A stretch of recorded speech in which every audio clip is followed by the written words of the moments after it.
mis amigos, aquí en Ruta, en la mañana, estos son las cosas que Juan Carlos Mato, como dice Caco, Juan Carlos Mato, le encantan. Y es que el programa sea relevante a circunstancias y tal vez a foros que podamos compartir cosas que a veces no necesariamente se tocan dentro de la iglesia, pero que sean de suma bendición a la iglesia. Y hoy es uno de esos temas que vamos a estar compartiendo con todos ustedes y queremos que usted sintonice y cuando usted escuche de lo que vamos a estar hablando, yo creo que usted va a querer darle share y te voy dando la oportunidad para que lo hagas. Lo que vamos a estar compartiendo en la mañana de hoy, lee como sigue. La Biblia contiene, tiene o no tiene errores. Eso es un ataque, Lourdes, que uno recibe continuamente en la universidad. Mucha gente dice, no, que eso lo cogieron ahí, que si nadie sabe lo que dice, que si lo han traducido ahí, que si eso está mal. Y uno escucha todo esto. Ahora, la pregunta mía, porque pues como creyentes en Cristo, ¿cómo respondemos a esos ataques frente a lo que nosotros creemos? La Biblia es inerrante, la Biblia es infalible. ¿Cómo tenemos certeza de que la revelación que recibimos de la Escritura es palabra de Dios? Así que de eso vamos a estar hablando con alguien muy especial, un amigo de la casa que no rehuye combate, que acepta esas preguntas difíciles. Y entonces viene y nos comparte esas cosas chéveres. El doctor Jules Martínez. Jules, buenos días. Para mí un gusto estar aquí, que la paz de Dios esté con todos ustedes. Y como siempre estamos tratando de traer temas relevantes a la fe. No solamente es relevante para aquellos que compartimos la fe, sino también relevante para aquellos que están explorando, que están interesados en saber lo que la fe cristiana plantea acerca del mundo, acerca del Dios, acerca de nuestra propia existencia. Así que por eso estamos aquí. Y a través de Facebook Live ya está el tema planteado. ¿Tiene la Biblia errores? ¿Cómo contestamos a esto? Vamos a tener el Facebook Live disponible y ya mismito más adelante las líneas telefónicas para recibir tus preguntas. Si algo de esta conversación te bendice, te resulta inquietante, pues por favor nos envías tu pregunta y en la medida de lo posible lo vamos a estar interaccionando con el doctor Jules Martínez. Jules, ¿tiene o no tiene errores la Biblia? Vamos con eso. Empezamos diciendo, primeramente, obviamente para la fe cristiana la escritura es sumamente importante. Y ¿verdad? Llevo unos 18 años de mi vida yo estudiando precisamente la escritura, tratando de contestar la pregunta, ¿qué significa ser bíblico? ¿Verdad? ¿Qué significa vivir correspondiendo nuestra vida a la escritura? Y la razón particular de por qué esto es importante es porque esta pregunta está atada a nuestra contestación a la pregunta de Jesús, ¿quiénes ustedes dicen que yo soy? ¿Verdad? Entonces, nosotros estamos interesados en la confiabilidad de las escrituras, no por la Biblia en sí, sino que estamos interesados en hacerlo por nuestra devoción a Jesús. Wow. Es decir, le creemos a Jesús, quien dijo quién es Él, cuál es su obra, y cuando miramos a la escritura tiene este único momentum donde se concentra toda su atención en el evento de la persona de Jesús. De Jesús, claro. Jesús tuvo una opinión particular acerca de la Biblia, particularmente acerca del Antiguo Testamento, que era lo que existía en ese momento. Tal vez fue la Biblia que leyó Jesús, como dice Filipenses. Esta fue la Biblia que leyó Jesús, particularmente la ley, los profetas, y él explícitamente dice que la ley y los profetas son palabras de Jehová, que la ley es perfecta, que no puede ser quebrantada. Entonces Jesús tiene una visión sumamente alta de las escrituras del Antiguo Testamento que había recibido desde niño y en el cual estuvo aprendiendo. Pero también nosotros tenemos que entender que la escritura, cuando nosotros decimos de la Biblia, no es un libro singular, es una colección de libros, ¿verdad? Unos 66 libros al menos, ¿verdad? Que fueron colectados a través de un periodo de más de 1000 años por diferentes autores en diferentes contextos culturales, en diferentes situaciones. Y lo podríamos visualizar como un edificio de 2 pisos. Qué bien. En el primer piso nos encontramos con el Antiguo Testamento, que cuenta la historia del Dios creador, que escoge un pueblo que se revela para bendecir a todas las naciones.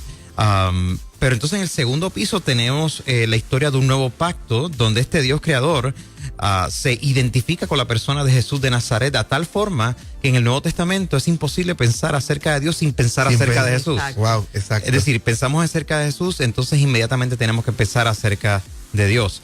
Pero entonces nosotros nos encontramos con esta pregunta: si estos documentos que nosotros tenemos, que la colección de la Biblia, son lo suficientemente confiables como precisamente confiar en todo lo que dice. Y entonces nuestras iglesias obviamente decimos, no, la Biblia, si la Biblia es palabra de Dios, pues mira, todo está claro, perfecto. no contiene ningún tipo de error. Ahora, nosotros tenemos que considerar que la evidencia de manuscritos de la Biblia es increíble. Es decir, cuando tú como historiador te acercas a la Biblia, nosotros nos encontramos a toda una data acerca de el testimonio de las Escrituras que es impresionante. Por ejemplo, si usted considerara manuscritos que nosotros en los departamentos de humanidades estudiamos, los manuscritos de Platón, por ejemplo, nosotros tenemos unas 10 copias de Platón. Entonces, unas 10 copias que están separadas 1200 años del evento. 1200 años del evento. La Ilíada, por ejemplo, de Homero, que es un texto que es sumamente importante en la historia de la humanidad. Las copias, la mayoría de las copias que tenemos son de 500 años después del evento, comenzando. Y hay un número de unas 643 copias. Sin embargo, cuando nosotros miramos en el Nuevo Testamento, tenemos 5300 manuscritos en griego. Es una pela apabullante. Es una pela, o sea, 5300 manuscritos en griego de copias. Y cuando usted cuenta no solamente las copias completas, sino fragmentos de copias, estamos hablando que en el Nuevo Testamento nada más tenemos unos 24,000. Entonces, caramba, como que casi no se compara. Sí. Claro, y eso es importante, Joyce, porque, por ejemplo, esto que nos estás diciendo, posiblemente, oye, le pedimos ese rigor a la Biblia, pero con otras piezas de literatura. La gente se pregunta lo mismo.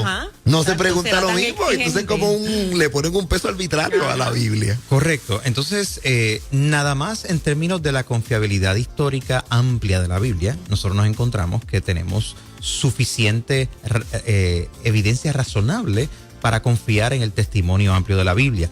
Ahora, cuando nosotros decimos que confiamos en la Biblia, no solamente lo hacemos como un documento histórico, estamos diciendo también que creemos en que Dios, el Dios creador, que se comunica a través del lenguaje humano, ha dirigido el proceso de inscripción de estos documentos de tal forma que lo que estos documentos plantean son regla de vida, son dirección para la iglesia, y a eso le llamamos doctrina de inspiración. Es decir, el proceso mediante el cual Dios supervisa, organiza, permite que los autores hayan escrito con su personalidad, con géneros literarios múltiples, diferentes maneras de reclamar, de hacer poesía, de cantar, de enseñar historia, con diferentes géneros literarios, pero que el producto final es ese discurso que el Dios quería comunicar para su pueblo. O sea, que literalmente uno puede pensar que la doctrina de inspiración es a lo mejor lo que tal vez pensamos que está como de fundamento, como que es en lo cual se sostiene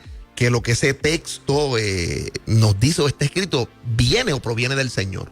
Y el mismo texto de la Biblia así lo va a decir. Jesucristo tiene una visión sumamente alta del Antiguo Testamento. En Timoteo se nos hace esta única declaración que toda la Escritura es inspirada por Dios. En ese momento particularmente refiriéndose al Antiguo Testamento, pero también probablemente contando los escritos nacientes de los apóstoles que estaban circulando en ese momento. Entonces, nosotros vemos en el Nuevo Testamento que hasta las mismas personas están leyendo por primera vez los escritos de los apóstoles y los están considerando de alguna manera que están a la par con los escritos del Antiguo Testamento. Y estamos hablando de la primera y segunda generación de gente que tenían la capacidad de, como nosotros decimos, de picharle al discurso diciendo, papi, yo estuve allí, no venga con eso. Sí, porque a diferencia de los primeros cristianos, piensa que Jesús se murió en el 33. Quizás hasta el 90 o más, hubo gente que conoció a Juan, a Pedro. Entonces tú tenías la oportunidad de decir, eso no lo dijo nada, no sé. Eso no lo dijeron. Él no lo dijo así. Así no lo dijo. Y entonces cuando nosotros vemos el testimonio amplio del Nuevo Testamento, nosotros no encontramos estas únicas dilemas, estas únicas crisis presentando teorías alternas acerca de eventos, particularmente el evento de la crucifixión y la resurrección de Jesús. Al contrario, lo que encontramos son teorías de conspiración para tratar de socavar lo que ha sido el gran evento en el Nuevo Testamento y de la Biblia, que es la resurrección. Es decir, por ejemplo, se menciona que los líderes religiosos estaban planteando la teoría, mira, vamos a decir que se robaron el cuerpo o algo así, tú sabes, para que no crean en la resurrección. Pero nosotros no encontramos evidencia de estas únicas teorías alternas de eventos bíblicos que puedan refutar con testimonios oculares de lo que pasó en ese momento. Y esto es importante porque los evangelios y las epístolas fueron escritos en presencia de los testigos de esa primera generación que pueden refutar lo que se está planteando. Es correcto. ¿Okay? Entonces, un subaspecto de la doctrina de inspiración es esta creencia de que entonces, si lo que Dios enseña es verdad, es decir, si Dios creador se comunica, esto es un presupuesto teológico. ¿Okay? Esto es antes de yo creer en la Biblia. Claro. Es decir, yo tengo que creer que Dios existe. O sea, y si este Dios existe y se comunica y que de alguna manera tiene la capacidad de organizar los pensamientos humanos, cuestión de que nosotros no sencillamente nos inventemos cosas, Claro. etcétera. Si este Dios lo que enseña es verdadero, y Dios puede enseñar cosas a través de la historia, a través de discurso profético, a través de inspiración poética, etcétera. Y este Dios dice que su máxima revelación es Jesús. Y si este Jesús creemos en que lo que Él enseña es verdad y Él enseña que Él confía en la Escritura como palabra de Dios, pues entonces nosotros le creemos a Jesús. Claro. Esa es la lógica de la doctrina de inspiración que nos lleva a decir, caramba, tenemos razones suficientes para creer que lo que la Escritura enseña, inclusive históricamente, es verdad, es razonable y es confiable. Y entonces, doctor, quizás le pregunto, porque una de las cosas que la gente también me dice es decir, pero nosotros, ustedes los cristianos, lo que tienen son copias y manuscritos. Nadie tiene el original de que si el que Pablo escribió. ¿Cómo sabemos que eso es cierto, verdad? Porque ya nos han dado una buena premisa de decir, wow, para mí ha sido ilustrador decir, yo no creo en la Biblia por lo que dice la Biblia, creo por lo que señala Jesús. Mi testimonio sobre la persona de Jesús, y entonces eso fortalece la Biblia. Pero la gente que dice, nosotros no tenemos los originales, así que ahí cualquier cosa pudo haber pasado. Ese proceso en el cual nosotros lo recibimos, ¿cómo tenemos certeza de eso? Claro, claro. Y me parece que aunque muchas personas presentan una preocupación genuina, lo hacen sin estar informados históricamente. Nosotros, el trabajo histórico, la historiografía, se basa en la evidencia documentaria, que es una evidencia de testimonio. Y usualmente no tenemos acceso, a menos que tú estés en una era donde los documentos hayan sobrevivido, no tenemos acceso a la primera copia. Sin embargo, ¿cómo los historiadores emiten juicios acerca de la confiabilidad de ese testimonio? Pues entonces tú haces literatura comparada, por ejemplo. Tú buscas lo que tú tienes y qué conocemos de otras literaturas, de más o menos de ese mismo tiempo, que estén hablando potencialmente del mismo evento. Y entonces se busca la congruencia histórica. Se busca si hay testimonio del mismo evento en otra literatura. Se busca otros criterios, como por ejemplo, en los evangelios, los discípulos se representan constantemente como equivocándose. Se equivocan acerca de Jesús, se equivocan en sus actitudes, pelean unos con otros, quieren ranquearse. La mamá de unos hermanos le dice, mira, yo quiero que mis hijos estén contigo allá arriba. Son totalmente imperfectos. El líder de los discípulos, Pedro, se representa como un traidor, categóricamente. O sea, si tú vas a formar un nuevo movimiento mesiánico, entonces tú no presentas ninguna falla en sus seguidores, y mucho menos que el líder de los discípulos de este Mesías es un mentiroso también. También. O sea, tú no vas a decir eso. Entonces, criterio, lo que le llaman un criterio de vergüenza, lo que funciona para historiadores es diciendo, si esta gente se fueran a inventar esto, pues tú no pones mundo, este tipo de cosas. Pedro sería un Jedi. Exacto. Tú no vas a poner nada que te avergüence. ¿Okay? Y tenemos criterios como el criterio de disimilaridad, lo que se llama es un criterio diciendo que si lo que se planteó es plausible y es coherente con cosas que se creían en la época, ¿verdad? Y el criterio de coherencia, por ejemplo, las enseñanzas de Jesús son coherentes con lo que se pudo haber creído en ese momento, y aun si fuesen innovadoras, si proceden de cosas que se podían creer en ese momento. Así que cuando nosotros miramos todo este tipo de data historiográfica, nos damos cuenta de que mucho en la escritura es razonablemente confiable, creíble, dado a los criterios historiográficos que tenemos. Sin embargo, como quiera, entonces, nosotros, ¿qué es lo que estamos diciendo cuando decimos, mira, yo creo que podemos confiar en la Biblia totalmente, que la Biblia no tiene errores? Vamos a definir eso, porque nosotros no estamos diciendo que todo lo que dice la Biblia es perfecto en el sentido de que no tiene error. Hay una diferencia en decir de que la Biblia lo dice y otra cosa es que la Biblia lo enseña. ¿Okay? Es decir, lo que registra versus lo que enseña. Lo que registra versus lo que enseña. Por ejemplo, nosotros podemos decir, toda la Biblia es palabra de Dios, Bueno, hay que cualificar eso porque también se cita Satanás hablando. Exacto. Y obviamente Satanás hablando en No Job es no es palabra de Dios. O sea, en ese sentido, ¿ok? Se cita gente mintiendo. Ajá. Se cita gente dando falsa información. Sí, sí, Así, sí. ¿a qué es lo que nos estamos refiriendo? Nos estamos refiriendo es que allí donde la Escritura enseña algo como una declaración de que esto es así, nosotros confiamos que es así. ¿Por qué? Por las presuposiciones teológicas de que si Dios es un Dios de verdad, entonces Dios no va a comunicar una falsedad. Ahora, ¿qué constituye un error? Ahí está, ahí está el asunto. Cuando nosotros, y esto la teología cristiana ha planteado, de que cuando nosotros interpretamos la Escritura correctamente, dada estos presupuestos, entonces tenemos razones suficientes para decir, mira, yo creo que la Escritura no erra, no me emite mentiras, dado estos presupuestos cuando la interpretas correctamente. Entonces, mucha gente puede decir, pues mira, pero es que la Escritura, Israel no estuvo en Egipto. Nosotros no tenemos evidencia que Israel haya estado esclavizado en Egipto, aparte del recuento en Éxodo, por ejemplo. Poca. Por lo tanto, la Escritura tiene un error. Eso no es verdad. El problema de esto es que esto es una falacia filosófica. Tú no puedes decir que la ausencia de evidencia es evidencia de la ausencia. Es decir, el hecho de que yo no haya encontrado evidencia extrabíblica acerca de un evento no significa que el evento no sucedió. Mira, hay 1.000.000 de cosas en la arqueología que nosotros no hemos encontrado y no significa que no sucedieron. Que tenemos testimonios minoritarios que nos dicen que un evento pasó, pero no tenemos más evidencia. Lo único que eso dice es que, mira, tenemos una dificultad, no tenemos suficiente evidencia extrabíblica para afirmar esto, pero sin embargo, tengo razones suficientes para plantear la razonabilidad de que hubo un pueblo semita que fue esclavizado al punto del genocidio en Egipto, y a la vez no hay razón por la cual nosotros querramos pensar de que un imperio va a tener el bochorno, un imperio egipcio va a tener el bochorno de registrar en sus jeroglíficos que viene este corillito de gente que estaban a punto de eliminar ellos, que se les escapó de las manos. Claro.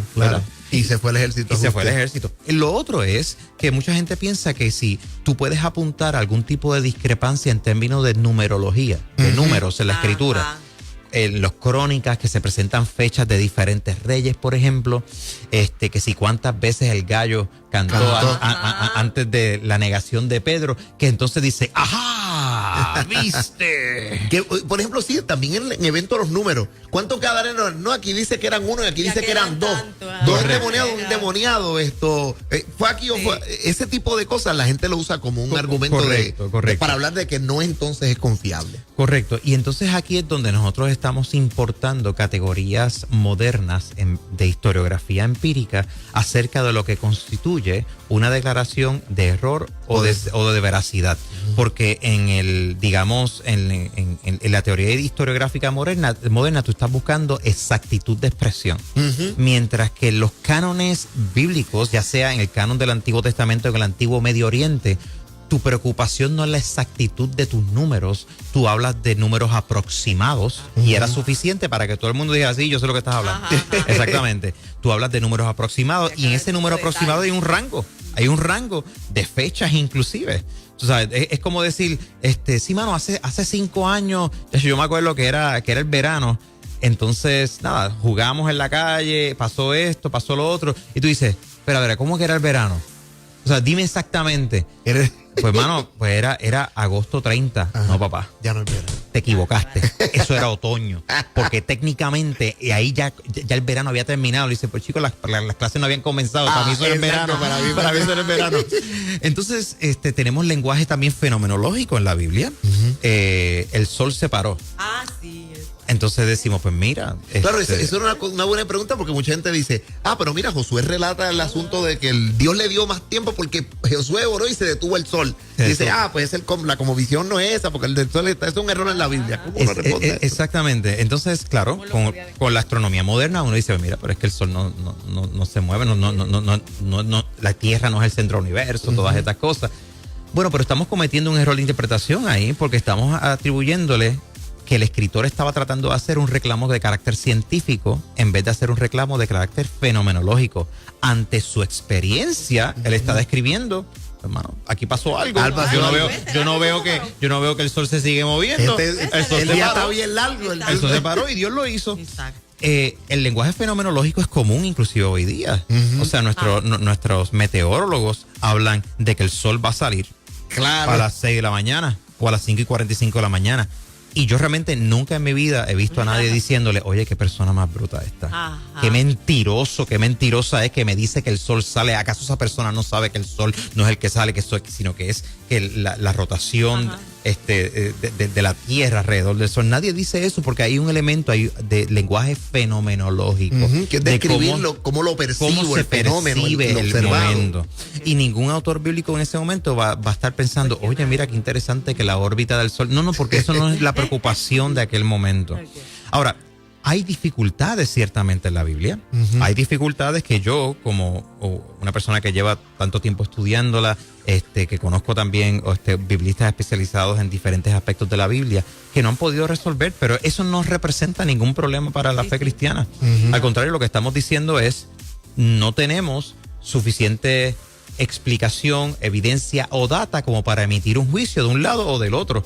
Entre tanto y en cuanto yo te pueda ofrecer una explicación razonable, una teoría de por qué esta dificultad o esta aparente inconsistencia o este reclamo de que tú me dices de que es un error categórico, en la medida que yo te pueda ofrecer una teoría alterna, pues es razonable que yo pueda sostener mi punto. Claro, si tengo razonabilidad por lo cual lo creo y puede tener base en la historia, base en la otra ciencia, ¿verdad? Que también pues se someten al estudio.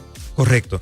Entonces, ¿quién define error y cómo lo definimos está aquí en esta discusión es sumamente importante porque para nosotros error usualmente tiene una noción científica, es una proposición que acerca de la realidad, del cómo la realidad es de forma exacta. Sin embargo, los autores bíblicos están trabajando con otro tipo de concepción. Están trabajando con lenguaje metafórico, simbólico, aproximaciones, redondeo, el lenguaje fenomenológico de cómo se perciben las cosas. Entonces, nosotros sí podemos decir, allí donde la Biblia hace una declaración categórica, literal, de que algo sucedió de una manera y que no hay necesariamente evidencia de que está utilizando metáforas, etcétera, pues entonces allí confiamos de que la declaración es veraz. Oye, Jules, tenemos aquí algunas. Hay algunos, la gente posteando, claro. Hay alguna gente que está con el asunto del sábado. Eso no lo vamos a atender acá porque nos vamos, ¿verdad?, del tema. Sin embargo, si hay algún tipo de preocupación respecto al asunto de la traducción de la Biblia, respecto al idioma español, los vernáculos. ¿En qué lengua, quizás para contestar un poquito, en qué lengua se escribe la Biblia y cuáles son algunas dificultades del aspecto de traducción? Claro, pues entonces tenemos el canon del Antiguo Testamento escrito en hebreo y en arameo, la mayoría en hebreo, y en el Nuevo Testamento lo tenemos en griego. Eso no significa que los autores todos hablaban griego de la misma manera. Hay diferentes tipos de griego y nosotros estamos planteando de que en los documentos originales es completamente razonable de que el testimonio es completamente fiel, veraz y confiable. Ahora, sin embargo, en las traducciones nosotros tenemos un reto y el reto es que ninguna traducción de ningún idioma puede capturar absolutamente todo lo que el idioma original estaba planteando. Y esto es un fenómeno lingüístico, no solamente de la Biblia, de cualquier tipo de literatura, hasta en el idioma, hasta en la comunicación oral, ¿verdad? Entonces, la ciencia lingüística, la crítica textual, las reconstrucciones históricas nos permiten cada vez más hacer mejores traducciones que puedan capturar mejor el sentido de lo que los autores bíblicos estaban planteando. Recuerda que tenemos literatura poética, tenemos canciones, tenemos historia, tenemos enseñanza, tenemos biografía, tenemos parábolas, tenemos dichos, tenemos cosas que en la escritura riman, otras que no riman, y en la manera en que en el hebreo está escrito, si usted tiene entrenamiento hebreo, usted se da cuenta que los autores están haciendo un montón de cosas, además de decir las cosas. No es solamente que están diciendo algo, es cómo dicen lo que están diciendo. Entonces, nosotros, los comités de traducción, usualmente están constituidos por expertos en cada tipo de literatura bíblica y tratan de hacer el mejor trabajo para emitir en el lenguaje, en nuestro caso en español, en castellano, la mejor manera de expresar. por eso es que entonces nosotros tenemos Biblias más recientes que tratan de hacer el mejor uso de los manuscritos griegos más confiables, en el caso del Nuevo Testamento, y también de los más antiguos. Y usted puede leer una Biblia que con toda honestidad te puede poner una nota al calce y te diga, mira, esta frase aparece en estos documentos más tardíos, pero quizás no aparece en los más tempranos. Es importante saber que el 97, 98% de lo que se dice en la Escritura, todos los documentos están de acuerdo que están así, todas las copias. Sí. Que tú esperarías que si esto fuese una cuestión de que hay diferentes versiones en los documentos y en las copias, que se vería, pero ese no es el caso. Nosotros tenemos unos documentos que tienen una congruencia, una coherencia entre lo uno y el otro, pero tenemos un 2% de toda la totalidad de los documentos, que hay unas discrepancias que pueden ser discrepancias de palabras, de frases, de cosas que son algunas fácilmente explicables, en otras son más difíciles. Pero el hecho de que la escritura sea difícil de entender en muchos aspectos, o que hayan dificultades cronológicas o de consistencia, de nada quita que la escritura es completamente también confiable. Oiga, te está escuchando el doctor Jules Martínez. Estamos en esta mañana hablando sobre el tema, ¿contiene la Biblia errores? Y cómo nosotros respondemos a estas circunstancias. Y hemos estado dándonos algunos detalles. Jules, antes de abrir las líneas telefónicas, porque estoy seguro que mucha gente quiere también hacer sus preguntas con relación a las traducciones de la Biblia. Quizás hay un sentir que alguna gente dice, no, es que hay versiones que le quitan cosas a la Biblia. ¿Cómo es posible que uno realmente pueda coger un texto bíblico que no tiene ciertas cosas? ¿Qué le decimos a la gente? Porque hay una preocupación de decir, pero es que hay tantas ediciones, ¿cómo sabemos que la NBI o que si el Arcoíris, que si?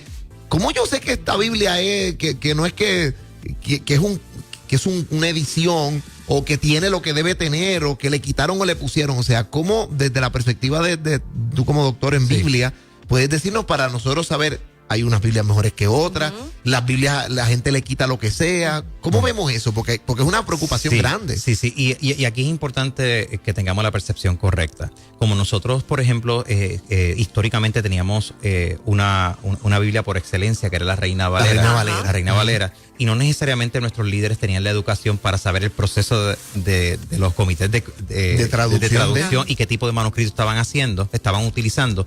No nos damos cuenta que cuando comienzan a surgir como la nueva versión internacional, la Biblia de las Américas y otras versiones, que también son muy fidedignas a los textos originales, que ellos estaban utilizando unos textos que eran de forma más confiable porque eran más antiguos que los que la Reina Valera estaba utilizando. Entonces, cuando tú ves Biblias, no es que le están quitando cosas a la Biblia, es que usualmente si tú lo comparas con Reina Valera, entonces te vas a dar cuenta que la Reina Valera no era consciente o no te comunicaba que habían frases o algunas secciones de la Biblia que no estaban en los manuscritos más antiguos. Esto siempre los académicos lo hemos sabido. Lo que pasa es que a nivel popular no se sabía tanto. Entonces las traducciones más recientes lo que han sido es más honestas y decirte, mira, aquí hay unos pasajes, por ejemplo, el final alargado en Marcos. De Marcos.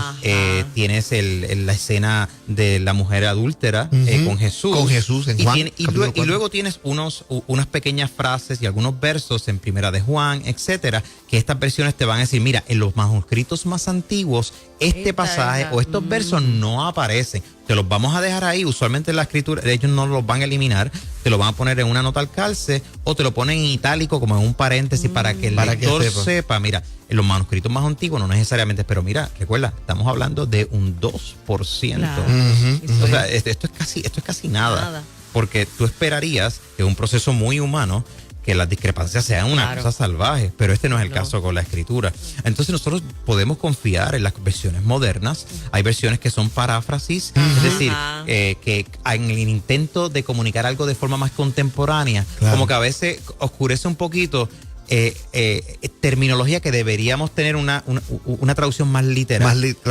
Pero es cuestión de estar consciente de eso.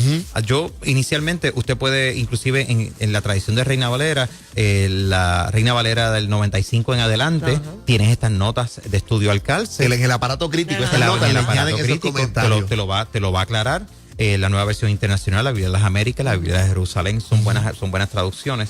Entonces, ¿por qué entonces es importante que usted vaya a seminario, por ejemplo, y aprenda los lenguajes originales para que usted pueda manejar esto? Por eso es que hay gente que algunos líderes de iglesias, que como yo y de otras personas, que nos hemos dedicado también tiempo a eso, para sufrir enseñarlo. el entrenamiento de lenguajes originales para poder manejar esto. Y lo que sí queremos también es hacerle saber a todas las personas que nos escuchan, que están interesados, óigame, que hay que hacer un poco, que usted no se puede quedar solamente con la escuelita bíblica de la iglesia, que es un instrumento, pero hay mucho más que usted también, esas preocupaciones, esos espacios, vamos a estudiar, vamos a adquirir libros, porque estas preguntas o esta información, usted puede ir ahora mismo a googlear cualquier cosa y te sale una cantidad de gente que escribe cosas a veces sin fundamentos, a veces sin el proceso debido de conocer la historia o historiografía sobre estos temas, y se dispara cualquier cosa de la baqueta. Y la gente entonces pues establece como una conspiración o una duda en su mente que a veces lo lleva a desechar la fe sin haber hecho estas preguntas. Por ejemplo, yo sé que mi amiga Lourdes ha estado con la iglesia de Carlos en un proceso un poco con el doctor Magdiel Narváez, haciendo un curso básico sobre el tema de lo que son las críticas bíblicas, literarias, la forma. Entonces uno empieza a darse cuenta que por lo regular esta es la impresión que uno tiene. Pues que la Biblia cayó así, voy a soltar este sonido como... que cayó así como, wow, yo no la tenía aquí. De repente uno dice, llegó de esta manera, o como que un trance estático. La gente escribió lo que Dios decía, lo puso a correr y pues se fotocopió, lo imprimieron y llegó a mis manos. No, ha habido un largo proceso. Correcto. Pero cuando uno se enamora de ese proceso de la Biblia, uno ve como la mano de Dios. Hay momentos en ese proceso, ¿verdad? De estudio y de análisis que uno entra en un silencio que tú dices, porque la mente como que comienza a correr y como que empieza a irranar una cosa con la otra y dices, ay, Dios mío. Qué grande es esto, ¿verdad?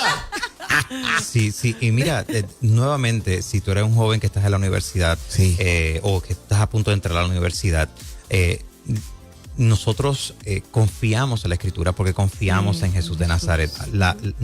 Mira, no hay historiador reconocido a nivel mundial, en ninguna universidad reconocida, que te va a negar la crucifixión de Jesús, la historicidad de su vida.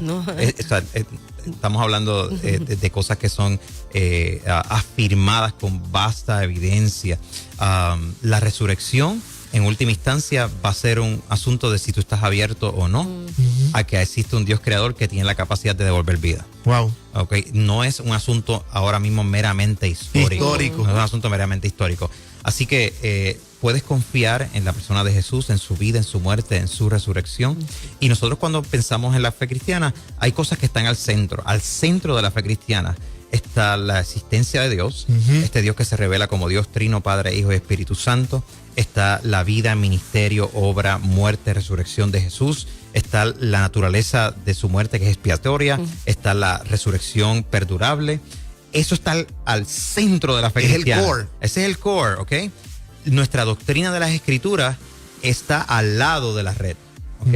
Es decir, es parte de lo que informa nuestro entendimiento del centro, pero no es el centro. De modo que cuando tú te sientas que están retando tu doctrina de las Escrituras, tranquilo, coge aire, tranquila, relax. Es cuestión de que tú necesitas entonces estudiar un poquito más. Un poco más, claro. Porque hay vasta literatura acerca de eso. Y por eso yo te recomiendo a que vayas a mi website, a teodrama.com, teodrama.com. Hoy mismo te planteé 7 libros que te pueden ayudar a entender mejor la Biblia. Está en español. Tú vas a teodrama.com. Puedes ir a mi muro en Facebook, a Jules Martínez también.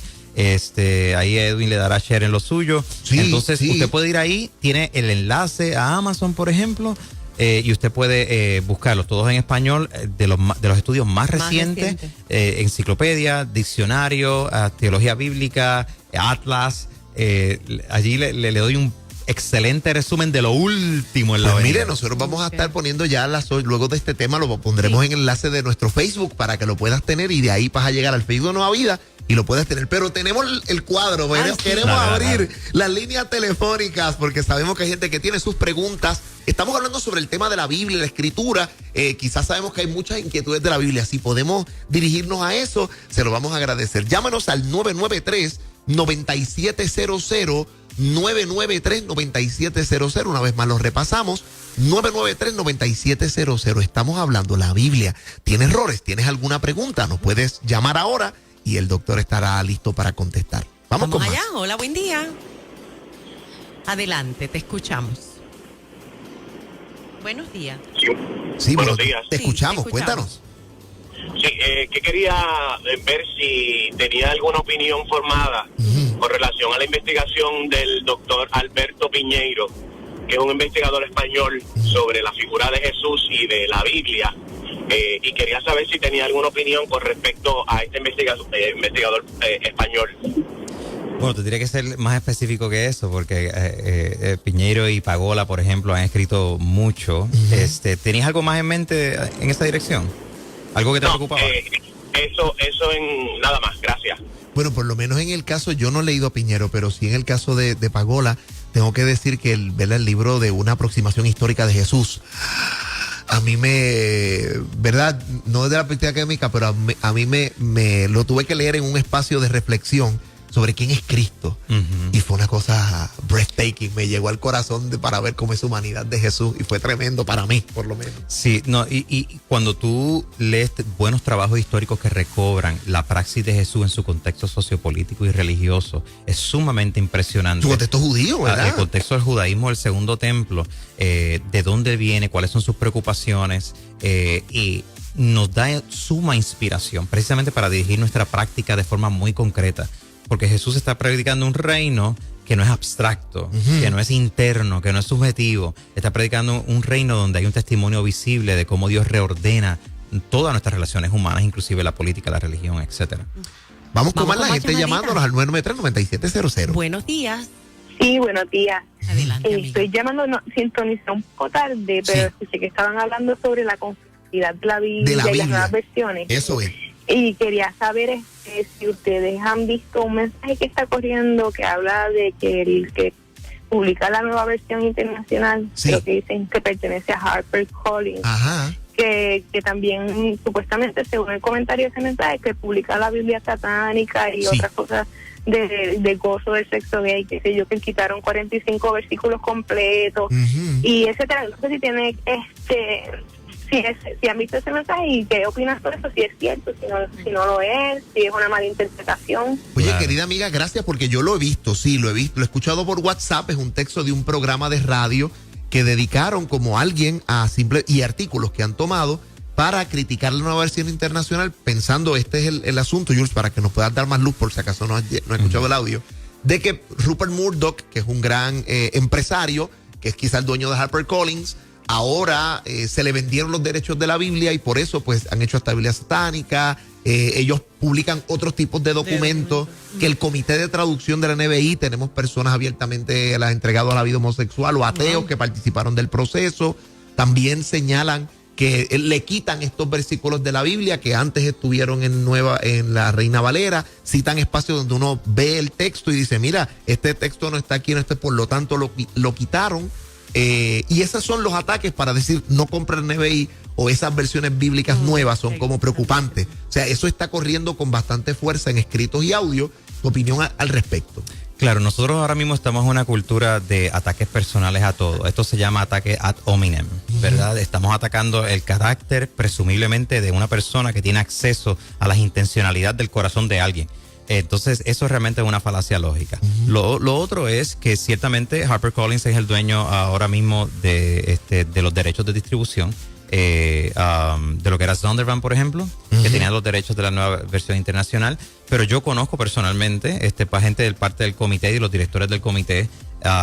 El doctor Samuel Pagán, por ejemplo. Exactamente, tanto en español como en inglés, que es D.A. Carson, que fue mi profesor. Y estamos hablando de gente sumamente experta. Es importante saber que cuando estamos hablando de asuntos de carácter lingüístico histórico, esto no se trata de juicios teológicos. Esto se trata de lo que un texto antiguo dice y cómo comunicarlo mejor a una audiencia contemporánea. Claro. Entonces, independientemente del nivel de la fe de la persona que está traduciendo, honestamente es un poco irrelevante al asunto, porque tú estás lidiando como historiador con un texto que independientemente cuál es tu postura emocional o disposición de fe, tú tienes que traducirlo como quieras. Segundo, es falso que la nueva versión internacional sencillamente elimina 40 y pico de textos, y más aún es falso decir que los eliminan por unas motivaciones bien macabras. Realmente lo que nos estamos enfrentando es que la nueva versión internacional, como la Biblia de las Américas, han sido lo suficientemente honestos para identificarte que hay frases como lo que dijimos ahorita, hay frases y algunas partes de la escritura que no se encuentran en los manuscritos más antiguos que tenemos hasta el día de hoy. No los eliminan, lo ponen en una nota al calce o te lo ponen en itálico o en paréntesis y te dan la explicación de por qué eso es así. Tercero, lamentablemente tenemos muchas instancias que la Reina Valera hace una traducción de frases que ahora sabemos que no debieron haber sido traducidas de cierta manera, porque conocemos más de la lingüística y del rango semántico de las palabras y de la literatura antigua. Ahora, esto no significa que la Reina Valera no es confiable, por favor, porque tampoco vamos a ir a lo aprendimos otro. La Biblia en No, claro. Lo único que significa es que cuando estamos lidiando con traducciones, usted tiene que saber y estar consciente de que estamos hablando de comités haciendo el mejor esfuerzo posible para comunicar. Y mientras más información sale de aspectos de traducción, pues una mejor traducción se puede hacer con diferentes aspectos, con diferentes cosas. Así que es importante ver que estos mensajitos que aparecen por WhatsApp, que aparecen por Facebook, que si fulano hizo esto o lo otro, realmente se convierten, a veces se riegan, pero no tienen un trasfondo histórico serio, se convierten en ataques personales. Ahora, recuerda que este asunto, hay un aspecto comercial que mencionas, importante. HarperCollins es internacional, es una de las publicadoras más grandes que hay, y esta gente lo que tiene son subsidiarias, y cada subsidiaria funciona como si fueran compañías apartes. Así que no pensemos que si el CEO tiene una opinión personal que no comparte la fe, entonces le va a dar una llamada a la gente de Zondervan o Editorial Vida, mira, para que me cambien esto no funciona así, por favor. No, y que por ejemplo a veces pensamos los derechos de un texto bíblico, quizá nosotros tenemos desde hace muchos años las sociedades bíblicas internacionales, ¿verdad? Este grupo de personas que son custodios del texto bíblico, y a veces lo que han hecho es, para lograr que sea más efectiva la distribución, que alguien pueda distribuir el texto, pero esto no quiere decir que la persona manipula el mismo o pone lo que quiera así para hacer una versión bíblica nueva. Y yo tengo la oportunidad de haber conocido al doctor Luciano Jaramillo, al doctor Samuel Pagán, que fueron personas de ese comité de la nueva versión internacional en español, que trabajaron desde los originales para hacer las traducciones, gente proba, y así muchos otros de los que participaron. Así que qué bueno que trae ese espacio para poder aclararlo. Y la Academia Bíblica es sumamente sólida. La Academia Bíblica, el acceso a los manuscritos, no hay tal cosa como manuscritos que son escondidos en la bóveda de no sé dónde, del Vaticano. Eso es película. Así que tenemos gente excelente, expertos, gente muy capaz en nuestros comités de traducción. Bueno, nos llamas al 993-9700, 993-9700, con más preguntas en torno, ¿contiene la Biblia errores o preguntas en torno a la Biblia? Vamos con más. Vamos a por la próxima llamada. Buen día. Sí, buenos días. Adelante. Buenos días. Mira, mi pregunta es si tiene alguna referencia de un libro que me pueda arrojar más luz a todas las versiones pues más actuales que tenemos. ¿Quién fue que los trabajó? ¿Con qué manuscritos se trabajaron? Súper. Sí, realmente tú puedes ir a cada una de las... Si tú vas a una librería y abres la introducción de la nueva versión internacional o la Biblia de las Américas o la Reina Valera, tú vas a encontrar que en la introducción ellos te hacen una explicación de la filosofía de traducción, de los manuscritos con los cuales están trabajando. Y ahí es algo sencillo. Así que tú realmente, hermano, no tienes ni que comprar la Biblia, aunque la librería te va a decir que la compres. Tú lo abres y lo puedes leer. Ya está ahí. Sí, pero también entonces puedes ir a mi website, a teodorama.com. Te ofrezco unos 7 recursos que te pueden ayudar precisamente para entender lo que está sucediendo también en las traducciones, particularmente los diccionarios. Súper, súper. Y ahí tienen la oportunidad de tener, es importante, fíjate, Jules, este proceso de traducción también, luego de que la Biblia, ¿verdad? La Iglesia Católica Romana, ¿verdad? Durante casi 1600 años, la Vulgata fue la versión bíblica más del latín, del catolicismo. La apertura del Concilio Vaticano II trajo también un esfuerzo de revisión desde donde versiones como Nacal Colunga, Jerusalén, que son versiones bien robustas, ¿verdad? Para ampliar ese proceso. Es interesante que también la Iglesia Católica ha pasado por el proceso de seguir custodiando esos textos para que la gente, porque lo más importante es que la gente entienda lo que se dice ahí. Yo, por ejemplo, les sugeriría a las personas que el buen estudioso de la Biblia tal vez tiene más de una, Lourdes, porque yo he leído textos de la Reina Valera que uno dice, pero ¿y qué dice aquí? Ajá. El tendéis, aquello. No lo entiendo. No. Sí. Ya no hablamos en el lenguaje del español del siglo XVII, usted sabe, De la época dorada. De la época dorada del castellano. Entonces, cuando tú a veces empiezas a leer algo en una versión como Dios habla hoy o NBI, tú dices, ay, qué lindo suena esto en esta, y entonces te da más luz para entenderlo. Cuando tomas el texto de nuevo, tú dices, ok. Correcto. Lo entiendes claramente. Por ejemplo, tú tienes el vocabulario de carne. Carne en Reina Valera. Yo me acuerdo, yo crecí, no, Sí. te cuida con la carne. Con La la carne carne. para aquí, la carne para allá, la carne, que esta carne de cerdo, tú sabes, toda la cuestión. Exacto. Pero el asunto es que ese vocabulario de carne puede traer mucha confusión. Porque entonces se prestó para que atacaran el incorporamiento humano, ¿verdad? Como inherentemente malo. Pero carne usualmente en el Nuevo Testamento se refiere a nuestra naturaleza pecaminosa. Wow. O a nuestra mera humanidad. Y entonces, expresiones, imagínate cuando uno hace cosas al castellano, ¿verdad? Que dice, mira, eso está por el jurutungo viejo. ¿Cómo uno traduce al inglés? Jurutungo viejo. Tú sabes, todas esas expresiones están al traer, ¿verdad? De una lengua al vernáculo. Y entonces la gente tiene diversos niveles. Tú tienes un interlineal que aunque no haga sentido es palabra por palabra, pero eso no es legible para la gente. No. Correcto. Hasta tienen las versiones donde lo que decían las paráfrasis o versiones más dinámicas, donde no vamos a ser tan precisos literalmente, pero el sentido, yo quiero que tú te lo por lleves. general. Entonces, que haga más sentido en la apropiación de las personas. Y para los nuevos creyentes, pues mire, es importante, pastor, que yo voy a citar y voy a referir la Reina Valera porque así me la aprendí.